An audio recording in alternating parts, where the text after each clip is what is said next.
Χαίρετε, είμαι η Δόκτωρ Μαρία Καρεκλά, αναπληρώτρια καθηγήτρια στο Πανεπιστήμιο Κύπρου και εγγεγραμμένη κλινική ψυχολόγος.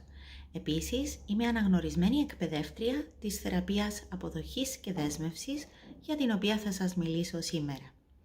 Το άγχος, το στρες, η ανησυχία, η μοναξιά, ο εκνευρισμός, ο θυμός, ο φόβος και η αβεβαιότητα είναι μερικά από τα συναισθήματα με τα οποία παλεύουν οι άνθρωποι και ιδιαίτερα οι φοιτητές.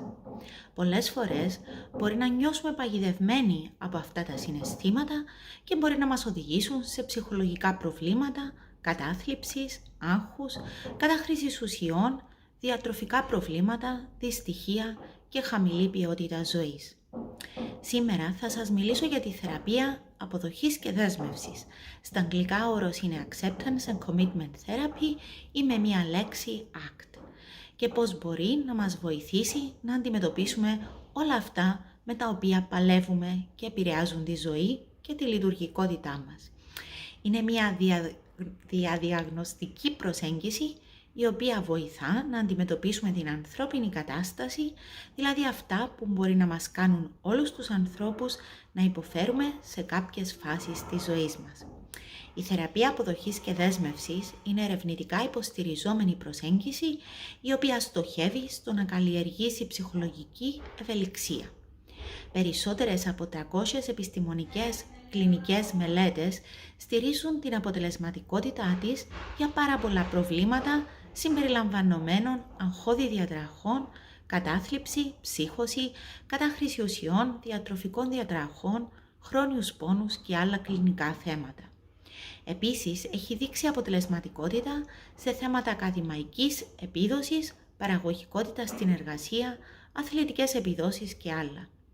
Κύριος στόχος της θεραπείας αποδοχής και δέσμευσης είναι η ψυχολογική ευελιξία, μια κάπως νέα έννοια στον τομέα της ψυχολογίας που αναφέρεται στην ικανότητα του ατόμου να είναι σε επαφή με την τωρινή στιγμή και να έχει επίγνωση των σκέψεων και συναισθημάτων του χωρίς να προσπαθεί να αλλάξει αυτές τις εσωτερικές καταστάσεις ή να ελέγχεται από αυτές. Και ανάλογα με την κατάσταση στην οποία βρίσκεται, να συνεχίζει ή να αλλάζει τη συμπεριφορά του βάσει των αξιών και των στόχων του. Μεγάλος ορισμός. Ας εξετάσουμε τα διάφορα μέρη αυτού του ορισμού, αρχίζοντας με την επαφή με την τωρινή στιγμή ή ενσυνειδητότητα. Αυτό αφορά τη δράση στο εδώ και τώρα, γιατί μόνο στο παρόν μπορούμε πραγματικά να δράσουμε. Δεν μπορούμε να δράσουμε στο παρελθόν ή στο μέλλον. Η δράση συμβαίνει μόνο στο τώρα. Αν χανόμαστε στο παρελθόν ή στο μέλλον, χάνουμε τη στιγμή. Σκέψου να είναι απόγευμα, να είσαι στη θάλασσα και να βλέπεις τον ήλιο που πάει να δύσει. Αν είσαι παρόν στη στιγμή, απολαμβάνεις αυτό το θέαμα.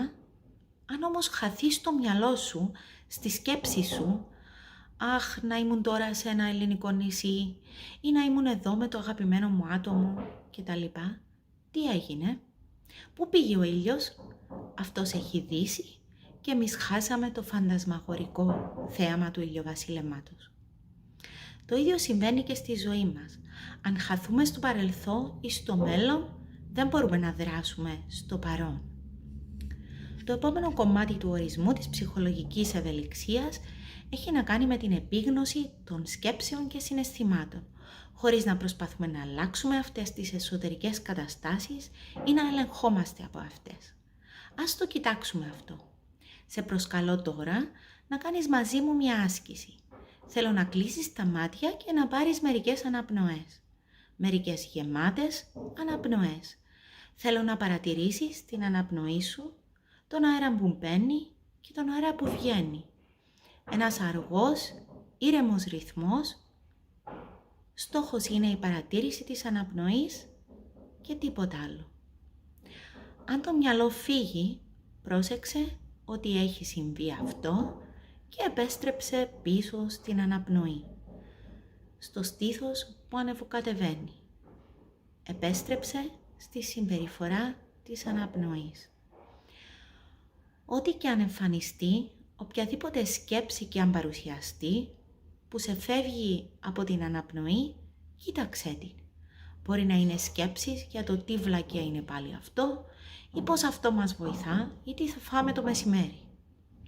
Φαντάσου πως γράφεις αυτή τη σκέψη σε ένα πανό που μπορεί να το τοποθετήσουμε στο πλάι ενός αυτοκινήτου και να το βλέπουμε που περνά από μπροστά μας.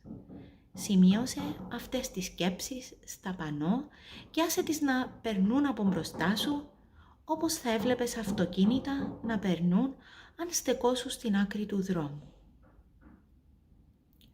Άσε τη σκέψη να περάσει και με επίγνωση φέρε πίσω τον εαυτό σου στην αναπνοή σου. Πάρε μία ακόμα αναπνοή και επέστρεψε πίσω. Παρατήρησε τι μόλις έχει συμβεί.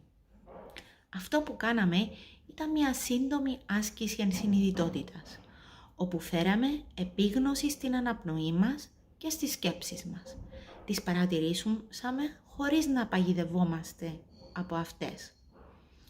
Το τρίτο μέρος του ορισμού της ψυχολογικής ευελιξίας αναφέρεται στο ότι ανάλογα με την περίσταση στην οποία βρίσκεται το άτομο, συνεχίζει ή αλλάζει τη συμπεριφορά του βάσει των αξιών και των στόχων του.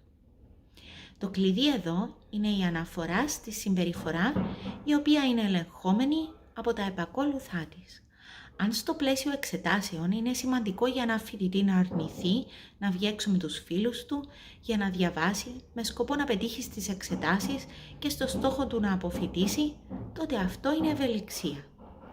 Αν ο φοιτητής τώρα στο πλαίσιο διακοπών αρνηθεί να βγει έξω με τους φίλους του γιατί αγχώνεται για το μέλλον και αν θα τα καταφέρει ή ανησυχεί για το πώς θα φανεί στους άλλους κτλ., τότε αυτή είναι άκαμπτη συμπεριφορά, αφού το άτομο δεν λειτουργεί βάσει των αξιών και των στόχων του.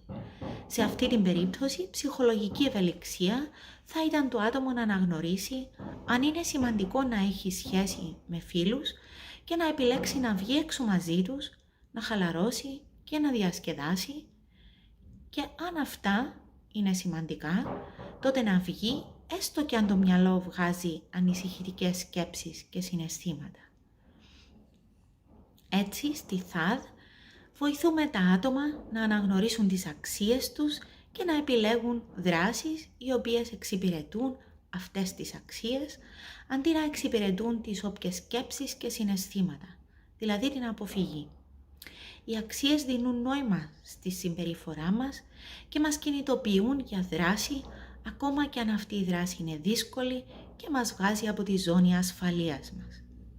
Γενικά, η ΘΑΔ μας προσφέρει ένα ισοζύγιο μεταξύ του να αναγνωρίσουμε ποια πράγματα μπορούμε να αλλάξουμε και ποια δεν μπορούμε και να προχωρήσουμε στο να αποδεχτούμε αυτά που δεν μπορούμε να αλλάξουμε, τις σκέψεις, τα συναισθήματα, τον εσωτερικό μας κόσμο, και να αλλάξουμε αυτά που μπορούμε, τη συμπεριφορά μας, τι πράττουμε και πώς μιλάμε στους άλλους, πώς ζούμε τη ζωή μας. Δίνει έλεγχο στη ζωή και δεξιότητες για να ζήσει το άτομο. Εφαρμόζοντας τις αρχές της ψυχολογικής ευελιξίας και της θεραπείας αποδοχής και δέσμευσης στη ζωή μας, θα ανακαλύψουμε πως οι δυσκολίες της ζωής, καθώς και οι δύσκολες σκέψεις και συναισθήματα, δεν χρειάζεται να μας καθορίζουν και να μας εμποδίζουν από το να ζούμε μια ζωή γεμάτη νόημα. Σας ευχαριστώ.